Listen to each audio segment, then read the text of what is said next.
In this video, I'll be showing you how to fix JPEG files not opening in Windows 11. That goes for JPG and JPEG.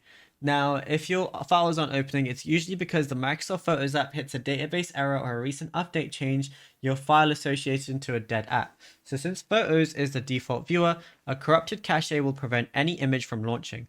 So what we want to do is go over to our settings application like so, then go over to apps, then go over to installed apps, which is right there.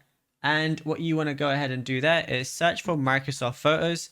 So we just want to go ahead and scroll down and look for your Microsoft Photos application.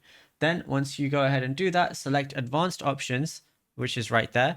And then you want to go ahead and click on repair. Obviously I'm doing it on something different, but you get the picture. You just go to repair right here. It's going to be in the exact same place.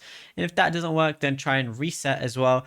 And that should definitely work. Now, after you go ahead and do that, if your laptop is trying to open JPGs with a program you uninstalled or a ghost app, you need to relink it. So right click any JPG file on your desktop and then go over to open with and then open with whatever else you want and select photos or your preferred viewer as well, and that should work. Now, if you found this video helpful, be sure to drop a like and subscribe and check out all our other tutorials on the channel as well.